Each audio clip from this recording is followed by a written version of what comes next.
Hey, what's up, everybody? Cam Hemphill here, your host of the Medical Millionaire Podcast. Thank you so much for taking the time to tune in. My goal is to give incredible value and insight for practice owners. If you're looking to grow, scale, maybe even eventually sell, open up multi-locations, and really building a empire with inside of your medical aesthetics entrepreneurial journey, this is what we talk about, guys. We talk about finance, marketing, growth, scale, systems, tech stack, exiting. Shoot, I had a guest on earlier today. This is my second one for the day, and we were talking about patient and provider recruitment. But today I have been on a rally of having incredible guests on, and I have an incredible guest on today. She is a wonderful provider. She's a true entrepreneur. She's out of the same state that I am, which is lovely Florida, so the Sunshine State. She's out of Tampa Bay, and she has 4 locations, opening up her 5th location as we speak. I want to welcome Carissa Alinat to the show. Thank you so much, Carissa, for joining. Hello. Thank you for having me.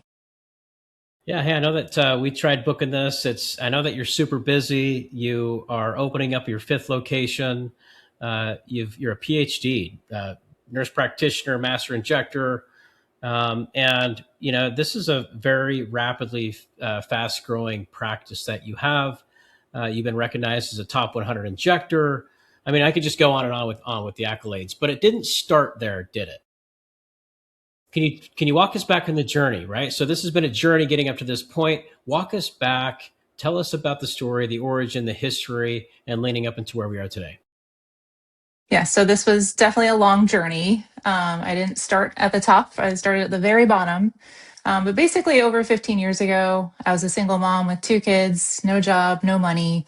I was working any job I could find. Like I was even a car saleswoman with zero knowledge about cars. And let me remind you, this was during the recession and no one was buying cars. So they were desperate. And that's where I came in. I think they actually used me as parking lot bait. But anyway, anyway, at one point I had my 1-year-olds and my 3-year-olds with me, and we were sharing a twin size mattress on my friend's floor. I was on food stamps. I was depressed. I was scared, but I knew that our future depended on the actions that I would take. So I applied to school at University of South Florida, joined the nursing program, and just went straight through. Got my bachelor's degree, my master's degree, and my doctorate degree, and I met my current husband.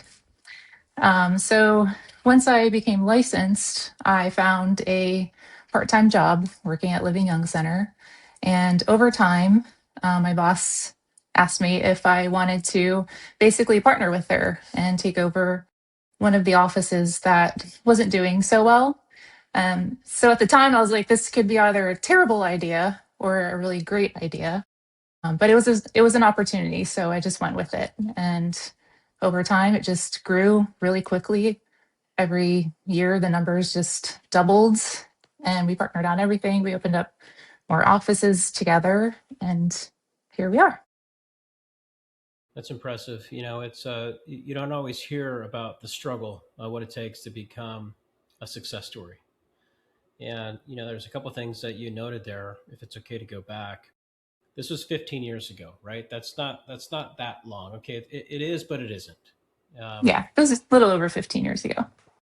Yeah, what just like things grew quickly. Fast. Yeah, Yes. If you're going from a twin mattress with a couple kids, did you have like this wake up moment and say, hey, look, I'm mom, I'm in charge here, I'm going to take action, I'm going to wait. What happened in that mind? Like, walk us through that, because there's always this wake up moment. I've gone through it personally myself too, right? I'm curious to know what changed there, and like, I'm going to go to school, I'm going to get this done, and I'm going to lead these kids into a bright future. So the wake up moment was I was working at a daycare center. I got a job working at a daycare center so that my kids could go there. And I was staying at my friend's house because I couldn't afford to live on my own. I wasn't getting any help from my ex-husband. And I couldn't really afford to help pay the rent with her. So at one point she met some guy and she was basically kicking me out. And I was Yeah. like, okay, Oh what no. am I what am I going to do now? So I think that was the wake up moment where I was like, all right, like I thought I had nothing, but now I really don't have anything. So I need to get moving. I need to do something about this. And that's when I applied for school. Did do you still talk to that girl today? Uh, once in a great while. Once in a great while. We're not super Was close, you're not super close. but Okay. no, But she's seen you walk from where you were to where you are today, I'm assuming. she has. Yeah, yeah. We talk once in a while. Nice. And, Okay. I'm still grateful for everything that she did for me. I mean, she gave me a place to stay for over a year. Yeah. Yeah. So you go to school, you get enrolled. How is that handling managing school in between trying to produce some income to support the kids, food on the table, basic needs and necessities, right? To working through that because that's a whole thing. Right. So the only way I mean, I had my family in another town, so they could help out with the kids. But I basically applied for school and student loans, and I was living off of student loans. So I found a tiny apartment and I was paying my rent with that, and I was still on, government assistance, getting free food, basically. So that was really the only way that I could do it, was just a combination of help from family. And then I also met my current husband, and we just really clicked quickly and we got married really fast. Like we got engaged after like 3.5 weeks and everyone thought we were crazy. But he was working several jobs to help support me while I went to school. So now the investment is paid off Yeah, yeah. for him. Seems like it. Seems like it for him. There you go. Yeah. I think my wife has said that too to me before, so I can relate. Oh, that's great. I love it. I always like to know the backstory, right? Because it takes a tremendous amount of work and effort to go from what we were, especially if anybody's gone through struggles in order to get yourself in a position to have success. It's almost like you have to go through struggles, and I have a ton of respect for people that go through those struggles because there really is, there's so much hard work that goes into the change. There's so much discipline that goes into sticking with the change and ultimately putting yourself in a position to owning four practices. So getting into that, there's there was a part in time where you worked for the practice, and I think before we came on, you said you were going to go work at location two, and you were operating it so efficiently, effectively. There was a partnership opportunity. Can you walk us through the founding, the partnership opportunity, and how that came around? Sure. Yeah. So I went to University of South Florida, and I just went straight through. So I never worked as a nurse, but I got my bachelor's degree. I went straight through into grad school to work on my master's degree. And as soon as I became licensed, then I was like, all right, like my husband's working his butt off, like several jobs. Let me just find something part time so that I can pitch in while I work on my doctorate degree, because I went straight through for that too. Because I thought I wanted to work in research, but then I got this job working for my boss, Katie Caffey, who's the founder of Living Young Center, and I was like, all right, this is really where I want to be. But anyway, so I started working for her just a couple of days a week, one day at each location because there are two at the time, and over time, she was like, I think I might close down one of the offices, but would you by chance be interested in taking it over? So I was like, all right, never owned a business before, but I guess I'll figure it out. So I took over, and at the time there was just someone answering the front desk, and things didn't work out with her. I had to let her go. So at one point, it was just myself. I was the patient care coordinator. I was the provider. I was the accountant. I was doing every role in the office, ordering inventory, answering the phone between patients. Sometimes I had to leave the patient treatment room because someone was at the front desk. So it was kind of like a one woman show for a while, and then I found some other, some help to join me. So we just kept growing, hired more people. My husband left his job to help me manage the practice. and everything just exploded. It just took off. And yeah, it was a dream come true. Like I never saw that coming. Well, how so? Okay, so you go there, you open up. I mean, you're at location two. You're working there. She asked you to become in as a partner. Was it? Did it start to take off and be so efficient that your husband recognized there's something unique and something special here, and I'm going to actually leave my work and I'm going to come in as manager? And is he still there today, or? So to be completely honest, like I just started making so much money. And he was Love I mean, let's be real here. The business was doing really well, and he was commuting about, it took him like an hour each way to get to his job. And we were just like, hey, this doesn't make any sense anymore. Like, you don't like commuting, you're not super thrilled with your job, so let's just do this together. And yeah, it worked out. We just worked really well together, and yeah, things were smooth. So it made sense for us and our family. Yeah, that's amazing. I love it. Yeah, I mean, things can change, shift, and it's awesome that you had the ability to recognize that. And he had the ability to see that as well and say, okay. I mean, because sometimes men can be like, yeah, no, I'm going to stick with my own thing. It Maybe this is was good for a short period of time, but it's not going to pan out. You know how us guys think. it was a transition. Yeah, yeah, for we sure. we both had our we both had things that we needed to work on. Like I had to give up the micromanagement part. Like I was used to doing everything myself, and he stepped in, and I still wanted to do everything myself. But that's not where success ultimately comes from. You have to build your team and rely on others to do the job that you're doing. And then he also had to give up that mentality that, oh my God, like my wife is kind of like my boss right now. That's fun. I love that. Okay, so this is location two. Obviously, it's starting to spit off some good, cash. You partner. You have your partnership with the founder. He comes in to because there's a point in time, and just for the audience, you guys, I want you to hang here, right here, because she went in. She was the jack of all trades, like you heard her: accountant, patient coordinator, injector, receptionist, front desk, all of it.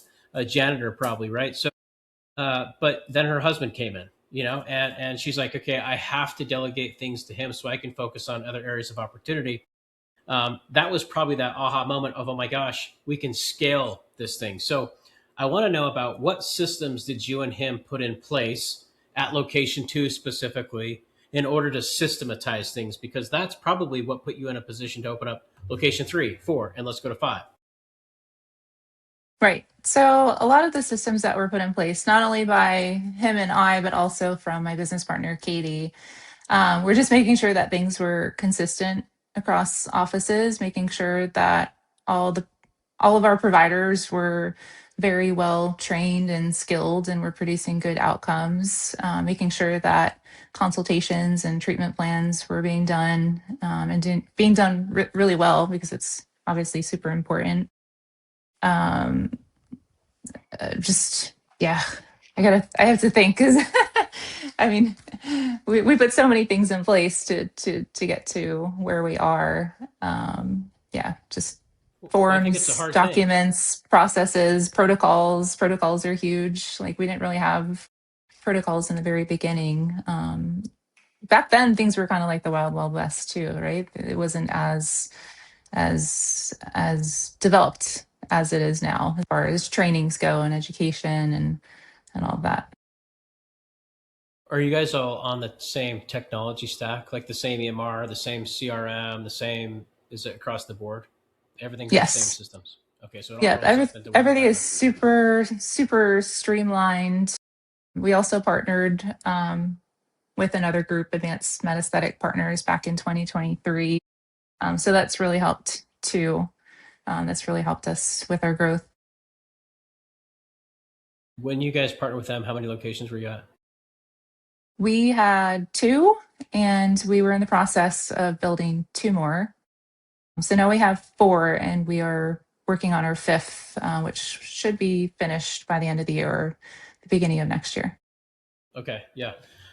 That's awesome. Congratulations. I know what that's like, and how hard that is to go through. And so obviously, in order to go through, it sounds like an acquisition took place. A partner came in. Is that right?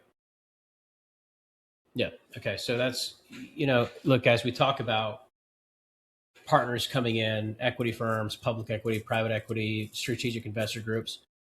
If the only thing that's attractive is like, hey, do you have good marketing? Do you have a good system, and can this thing run? Right. And a good partner comes in and looks under the hood, looks at the financials, looks at the tech stack, looks at the systems, the SOPs, the providers, how they bake this thing out. And it was attractive enough to say, yeah, we want to play. We'd like to come in and help invest, be a part of this, and help grow. So this is a gal that's been through that experience and is on the other side of it, watching it continue to grow. So what was it like going through? And you don't have to give any details, but just the acquisition aspect of how long did it take? Uh, was it emotionally draining? Was it hard on both parties? What was that like? So it took a good year. And we also spent a lot of time looking at other potential partners.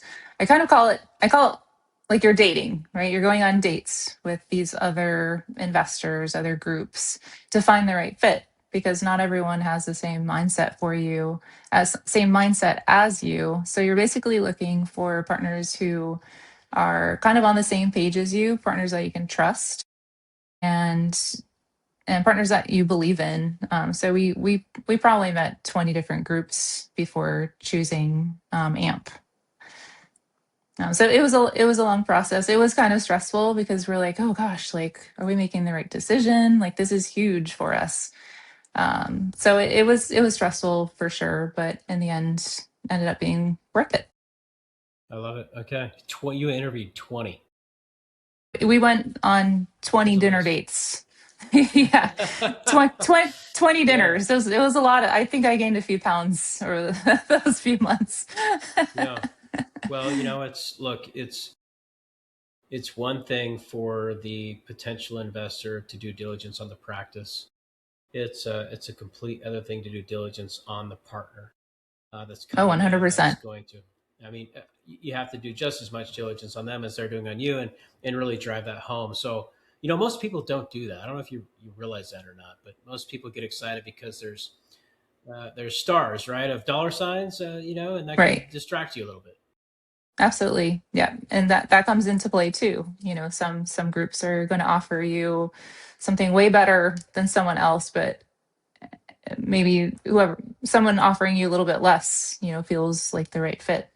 So you have to really do your diligence, because partnering with another group can either make you or break you. How many practices are under that rooftop now? Over 80.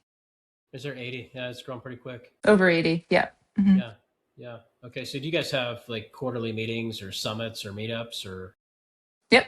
Yep. We have a once a year summit where all providers, managers, like everyone meets for the weekend. And then we also have, monthly and quarterly meetings as well, just to make sure that we're all on the same page and see who needs help and how we can help each other.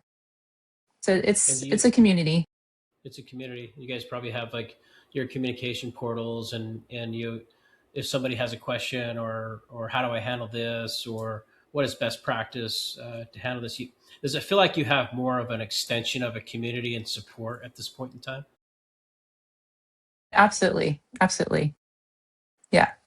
And it's nice to have, because sometimes you just want to make sure that you're doing the right thing, that you're not missing something. Like, even as providers, if some newer providers might have questions, they might have a complication that they need help with.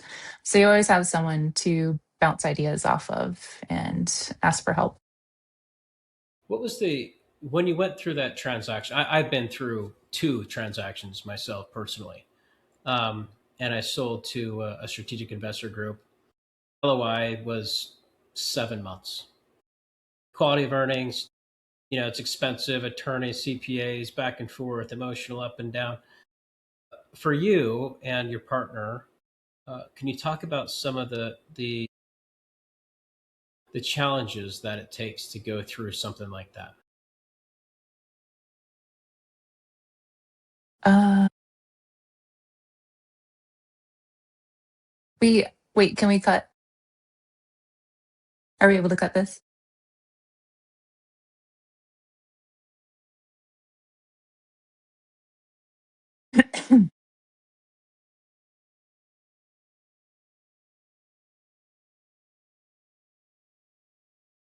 Help me understand when you have gone through this acquisition. Um, it's a long diligence period for both parties. It can be emotionally draining. At the same time, you're also still trying to run the practice and operate as if nothing's happening, right? You have to continue to see patients. I mean, the books are full, there's staff. The business is operating while you're under LOI, right? And there's challenges that come with that. Is there anything that sticks out to you that was maybe the most challenging on going through that experience while trying to operate the business and bringing a partner at the same time? I think the biggest challenge was just trying to reassure your team that they're secure, that they're safe, that no one's going to come in and no one's going to get fired. We were very it was very important to us that we kept our team solid and kept that like family feel. We didn't want things to feel like super corporate. We wanted just things to feel normal. So I think that was always on the back of our minds, just making sure that they felt really comfortable, so that they stayed with us and weren't worried about any large changes happening on their end.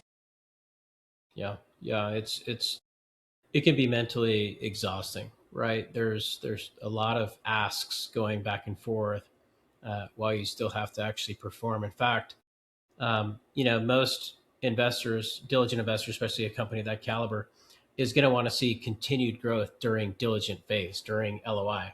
And if they see any backdraw, that's a red flag. They want to see growth, right? And so that obviously helps. Me personally, going through it, not on the medical aesthetic side, but I put my team through quite a bit of stress. Not intentionally, but hey, we have to show up now more than we ever have shown up, and so we have to really come together as a team and push this thing forward. Really, just to help amplify and anchor how successful of a brand we are. Um, how was that experience? I think it went really well, actually. Yeah, I think it was pretty smooth. We kept growing and growing, and um, yeah, I don't really have many complaints at all. And I yeah. don't think I think it was a pretty easy transition. Now, up until that point, there became a point in time where you're like, look, this asset we're creating is becoming um, it's there's some enterprise value here, right? There's some tangible equity that's being built within inside of this organization, but you have to build the business in order for it to become attractive, right? Bad businesses aren't acquired. Good businesses are acquired because there's a growth pattern, there's a thesis, there's an opportunity. I'm looking at your Instagram right now. I'm looking at your marketing. I'm looking at the overall, living young centers marketing. You guys have done an incredible job. Uh, Great engagement, huge follower count. What do you What are your thoughts on this industry in terms of marketing? How important is social media? How important is marketing? How did that contribute to bringing on a partner like Am? I think social media is huge. I would say at least 30% of our clients come from Instagram. I'm not on TikTok as much, but Instagram is really big. I think it's super important to market yourselves. Patients want to see results. And they also want to connect with someone too, because this is also something that's very personal, right? So they want someone they can trust, someone who's going to listen to them and listen to their concerns and make sure that you're on the same page with them as far as the results that they're looking for. So I think social media is a great way to market yourself in that sense and also build that connection before they even walk in the door, because that's really the first step in trust.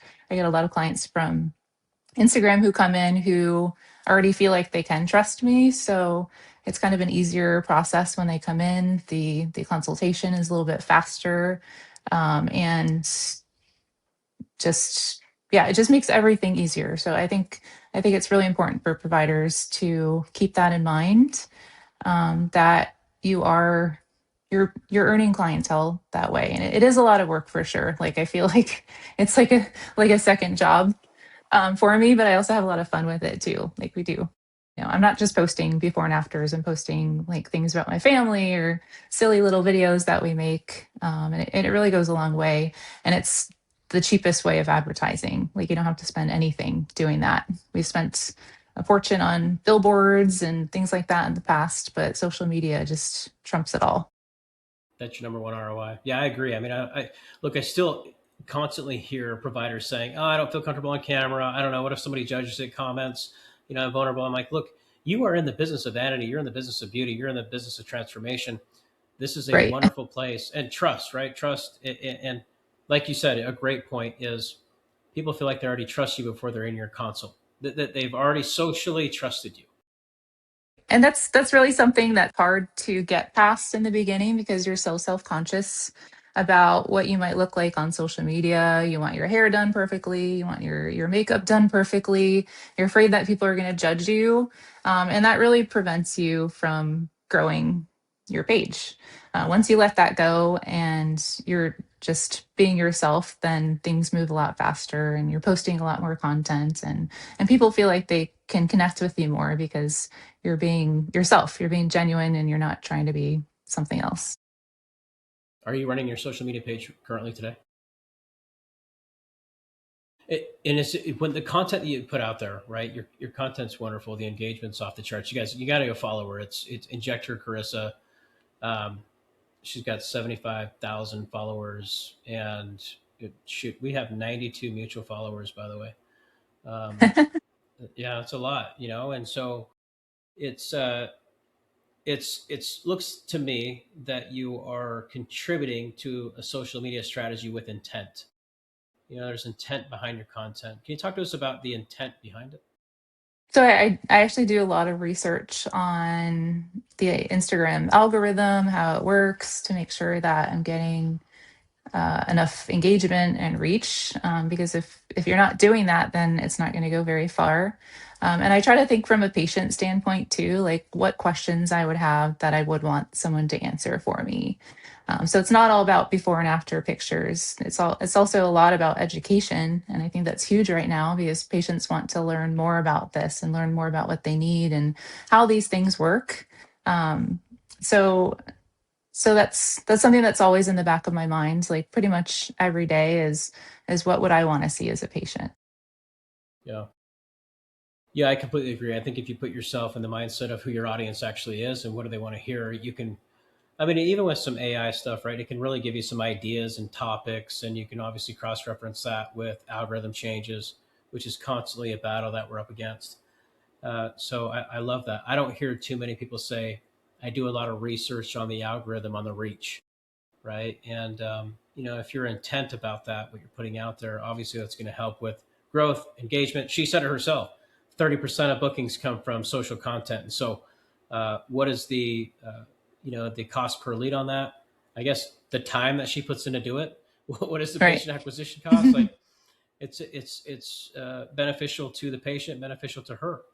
Um, are you tracking the conversions on your social to actual patient net new patient bookings? Do you guys track that? We have in the past. It was at least 30% new growth at the clinic. That's kind of all we knew, but I mean, we hear it every day. Patients come in and we're like, "How'd you find us?" And they're like, "Oh, Instagram. I've been following Carissa." So we knew that we know that it works. But I am very organized with my Instagram account, kind of paying attention to what kind of posts and reels work and what time to post them, what day to post them. Um, yeah, it's not just as simple as just I'm going to post something today. There's a lot of thought that goes into it to make sure that your page is growing and you're not just posting things that people aren't paying attention to, things that aren't working. Yeah. Well, and you're still actively injecting today, seeing patients today. I mean, obviously, from what I can see, obviously you don't have access to your books, but you're very busy. Yes. You're accountable to a schedule, accountable to your patients. And I guess my question here is what separates a good injector from a top 1% injector? I would say, hold on, sorry. Can we cut again? My brain just went. What were Okay. you asking? All right. All right. I got it. Yeah.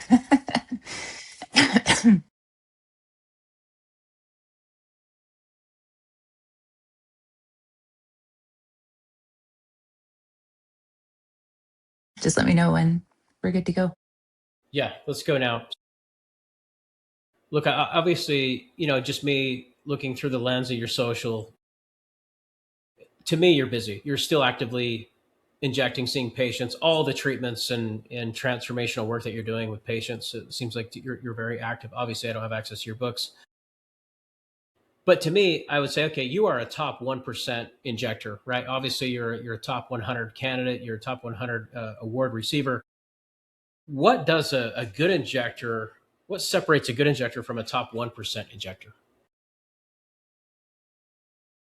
Well, I think I think any injector can add volume or smooth wrinkles, but a top injector really understands the anatomy and the root cause of the problem. These top injectors are not just treating the patients aren't coming in and telling them like, hey, I want you to treat my nasolabial folds with a syringe of filler. We're looking at the root cause of the problem. So if we're assessing a patient and they're like, all right, their cheeks are looking kind of flat. So we have to educate that patient on the cause of the problem and target that root cause versus just treating patients for something that they came in asking for. So a lot of education, kind of helping them understand like what has been happening over time, why they've developed these issues that they're concerned about. And eventually in the end, you have someone who just came in for one syringe of filler to their nasolabial folds and they just walked out with three. So I think just education goes a long way. Also being honest too, making sure that you're not doing things that don't benefit them, not being pushy or salesy. So you're looking out for their best interest, and they feel that. So they trust you, and they're going to come back to you. So I think that's what sets the top injectors are apart. Are those things, just honesty, trust, and doing treating the patient how you should be treating them, not just based on what they're asking for, based on trends. Yeah, that's a great point, and I'm sure the retention is very high at the practice, right? Taking them through your consultation, and I guess what does a consultation look like for Carissa? If I was to come in, how long is it? What questions are you asking? I mean, shoot, I'm not too far from you, so maybe one day I will be a patient. Maybe. You look great. You don't need anything. Oh, sure. So I think the consultation is key, and this was my huge mistake when I was a new injector. Was I was scared. I was afraid of sticker shock. I didn't want to like shock patients into the price of what things would cost. So I was definitely underquoting them and doing less than what they actually needed, and that leads to not not very optimal outcomes. So patients weren't as happy. But once I got past that and I realized that, hey, they're coming to me for the best outcome, and I just need to be straightforward with them, forget about the sticker shock. Everyone has their own budget. You have patients who come in who are cleaning homes for a living, they're not super wealthy, but this is important to them. So they're setting that money aside and they're ready to go. So you just have to get past that mindset of I don't want to like turn people away because of the cost, and just be honest with them and give them the best treatment plan. And once patients have that, then 90% of the time they're going to do everything on it. So Okay, so anyway, like you said so there, so if yes, they're doing the yeah. treatment plan, so you hand them a treatment plan. I always write it down for them. I have a copy myself too, so they never leave without a treatment plan. So that's theirs to think about. And almost all the time they schedule and get everything, every single thing done on that treatment plan. So the consultation is key. That's the most important for your business. Um, yeah, lost my train of thought there. Yeah, no, but it is. You're right. I mean, it's your point to have that one-on-one conversation with the patient, identify what concerns they have, getting down to the root problem, the emotional connectivity with that, and then building out a treatment plan. I guarantee, well, yeah, I'm sure most of your patients are just automatically rebooking because there's intent of a plan behind the consultation. Maybe you can do some treatment today, sure, right? But they have to rebook in order to stay on par with the plan. Right. And I also make, oftentimes I put things in a stepwise approach. I tell them this is going to take some time. Like good results take time. Things don't happen right away sometimes. Things sometimes it's a bit more complex. So we don't want to do everything all in one appointment. And sometimes we do. But oftentimes I have them come back and I'm like, this is step one, this is step two, this is what we're going to do next. And then once we get to their optimal outcome, then I also give them a maintenance plan too. So I tell them, this is when you should come back for your Botox, or this is when we should, reassess your filler to see if you need, more filler. Things like that. So it's not just one and done. You don't want them to walk out without a plan to come back. Yeah. Is that, and are you charting this or using a piece of tech, or is this all in your charts? How are you doing it? Yeah, so we have kind of like so we have like a literal treatment plan that we fill out. So we mark everything up. We have a copy on our side, and they have their copy too. So we can easily just pull it up. And sometimes when patients walk in, like for Botox, then I set an alert that will pop up that will say like last cheek filler was 1 year ago, and they might be due around this day. That way, that when they come in for Botox, then I'm also reassessing their past filler treatments to see if it's time to do a little refresh. Yeah. Well, I mean, because you have a large patient base, right? And so Right. you Yeah, have the to appointments have, are very fast. yeah, So it's sometimes it's just a good reminder for me when I have that pop up box, just to remind myself of what we've done in the past, so that I can quickly turn that into another session if needed. yeah. I mean, with a patient base like you have to have diligent note taking, and you have to be prepared when you have a patient coming in, and you're seeing one now, and you got one that's in the waiting area. You have to be ready to build on that treatment plan. And if you don't have a system in place, it's going to be really hard to achieve that result and outcome. So I love that you said that. I think that kind of brings me to my next question here is when you're at the location you're at, how many treatment rooms are there? How many providers are there? So I only practice out of one of our offices, the one that's closest to my house. And at that location in Palm Harbor, Florida, we have 5 treatment rooms. We usually leave one open um, for because oftentimes I'll add on to a patient's treatment. So I'll have someone come in for Botox, but then we turn it into a filler appointment. But then I need another room to see that my next patient in. So sometimes I'm seeing 2 or 3 patients at once. One's numbing while I'm treating the other. So typically we'll have four of those rooms going, and then one open just in case we need it, which is usually always full. And is there how many other providers are there? Anywhere from 2 to 3 per day, all day, Okay. every day. And that and you're a revenue producer for the practice. So are you also are you doing anything in terms of like looking at lifetime value, revenue per hour per provider, conversion Yes, rates, cost per? Okay, so you're running that office and producing there. Okay, right. That's super important. So we actually share our revenue per hour with each other. So we kind of see like where our numbers are compared to other providers' numbers. It's almost like a friendly competition, I'd say. So we all know what we're pulling in per hour. It's I think it's good for everyone to see that, to see how they compare. Is that your number one KPI and metric for the practice in terms of production? Is revenue per hour per the provider? Is your compensation model, I Yeah. guess, built around that? So each provider is different. I'm obviously paid a little differently because I'm a partner, but they are being paid their salary, but it's also based on performance too. So once their revenue per hour hits a certain level, then they're going to get an additional, you know, additional Tier pay based. per hour. Yeah, it's tier based. Yeah, basically. Okay. So that's also motivational too. Do you also look at utilization rates on that too? Instead of just revenue per hour, do you actually have utilization, or is the tier based on revenue per hour? I'm curious because I'm going through a compensation model right now. Actually, I'm curious. I'm like thoroughly interested. Yeah, yeah. Right now it's based on revenue per hour. Okay. And look, it's like that's what it is. There's so much for the audience, guys. There's so much time in the day. Like, so she has 5 treatment rooms. You say 3 providers? 2 to 3 per day.